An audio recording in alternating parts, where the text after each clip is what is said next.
പുറപ്പാട് അധ്യായം 13. ആദിജാതർ ദൈവത്തിന്. കർത്താവ് മോശയോട് കൽപ്പിച്ചു, ഇസ്രായേലിലെ ആദിജാതരെയെല്ലാം എനിക്കായി സമർപ്പിക്കുക.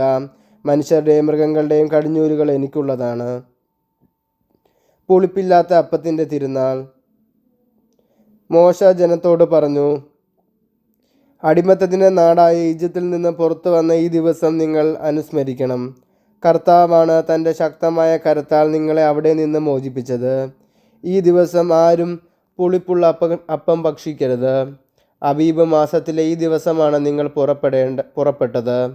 കാനാനിയർ, ഹിത്യർ, അമോര്യർ, ഹിവ്യർ, ജബൂസ്യർ എന്നിവരുടെ നാട്ടിലേക്ക് നിങ്ങൾക്ക് നൽകാമെന്ന് കർത്താവ് നിങ്ങളുടെ പിതാക്കന്മാരോട് വാഗ്ദാനം ചെയ്ത തേനും പാലും ഒഴുകുന്ന ദേശത്തേക്ക് അവിടുന്ന് നിങ്ങളെ പ്രവേശിച്ച് കഴിയുമ്പോൾ ഈ മാസത്തിൽ ഈ കർമ്മം നിങ്ങൾ അനുഷ്ഠിക്കണം.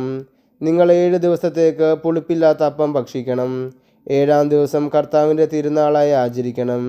7 ദിവസത്തേക്ക് പുളിപ്പില്ലാത്ത അപ്പമേ ഭക്ഷിക്കാവൂ. പുളിപ്പുള്ള അപ്പം നിങ്ങളുടെ പക്കൽ കാണരുത്. പുളിമാവ് നിങ്ങളുടെ നാട്ടിലെങ്ങും ഉണ്ടായിരിക്കരുത്.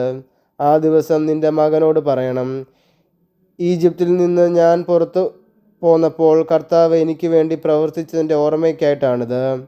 ഇത് നിൻ്റെ ഭുജത്തിൽ ഒരടയാളവും നെറ്റിയിൽ ഒരു സ്മാരകവും എന്ന പോലെ ആയിരിക്കണം. അങ്ങനെ കർത്താവിൻ്റെ നിയമം എപ്പോഴും നിൻ്റെ അധരത്തിലുണ്ടായിരിക്കട്ടെ.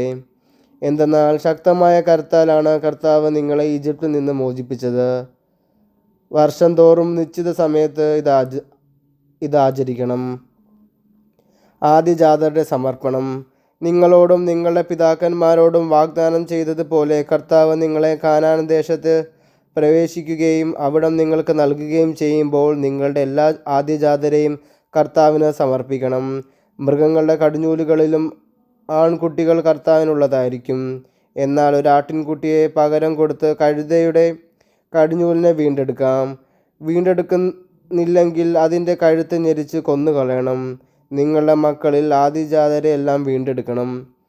ഇതിൻ്റെ അർത്ഥം എന്താണെന്ന് പിൽക്കാലത്ത് നിൻ്റെ മകൻ ചോദിച്ചാൽ നീ പറയണം, അടിമത്തത്തിൻ്റെ നാടായ ഈജിപ്തിൽ നിന്ന് കർത്താവ് തൻ്റെ ശക്തമായ കരത്താൽ നമ്മെ മോചിപ്പിച്ചു.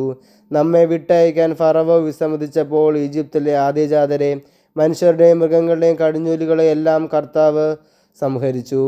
അതിനാലാണ് മൃഗങ്ങളുടെ കടിഞ്ഞൂലുകളിൽ ആൺകുട്ടികളെ എല്ലാം ഞാൻ കർത്താവിനെ ബലിയർപ്പിക്കുന്നത്. എന്നാൽ എൻ്റെ കടിഞ്ഞൂൽ പുത്രന്മാരെ ഞാൻ വീണ്ടെടുക്കുന്നു. ഇത് നിൻ്റെ ഭുജത്തിൽ ഒരടയാളവും നെറ്റിയിൽ ഒരു സ്മാരകവും എന്ന പോലെ ആയിരിക്കണം. എന്തെന്നാൽ തൻ്റെ ശക്തമായ കരത്താൽ കർത്താവ് നമ്മെ ഈജിപ്തിൽ നിന്ന് പുറത്തേക്ക് കൊണ്ടുവന്നു. മേഘസ്തംഭവും അഗ്നിസ്തംഭവും. ഫറവോ ജനത്തെ വിട്ടയച്ചപ്പോൾ ഫിലിസ്ത്യരുടെ ദേശത്ത് കൂടിയുള്ള വഴിയായിരുന്നു എളുപ്പമെങ്കിലും അതിലെ അല്ല ദൈവം അവരെ നയിച്ചത്. കാരണം യുദ്ധം ചെയ്യേണ്ടി വരുമോ എന്ന് ഭയപ്പെട്ട് മനസ്സ് മാറി ജനം ഈജിപ്തിലേക്ക് മടങ്ങിയേക്കുമെന്ന് അവിടുന്ന് വിചാരിച്ചു. ദൈവം ജനത്തെ മരുഭൂമിയിലുള്ള വഴിയിലേക്ക് തിരിച്ചുവിട്ട് ചെങ്കടലിന് നേരെ നയിച്ചു. അവർ ഈജിപ്തിൽ നിന്ന് പുറത്തേക്ക് പോയത് ആയുധധാരികളായിട്ടാണ്. ജോസഫ് ഇസ്രായേൽക്കാരെ കൊണ്ട് സത്യം ചെയ്യിപ്പിച്ചതനുസരിച്ച് മോശ ജോസഫിൻ്റെ അസ്ഥികളും കൂടെ കൊണ്ടുപോയി. ജോസഫ് അവരോട് പറഞ്ഞിരുന്നു, ദൈവം തീർച്ചയായും നിങ്ങളെ സന്ദർശിക്കും.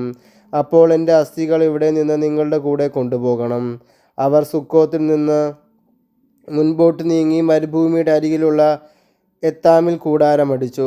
അവർക്ക് രാവും പകലും യാത്ര ചെയ്യാനാവും വിധം പകൽ വഴികാട്ടാൻ ഒരു മേഘസ്തംഭത്തിലും രാത്രിയിൽ പ്രകാശം നൽകാൻ ഒരു അഗ്നിസ്തംഭത്തിലും കർത്താവ് അവർക്ക് മുൻപേ പോയിരുന്നു.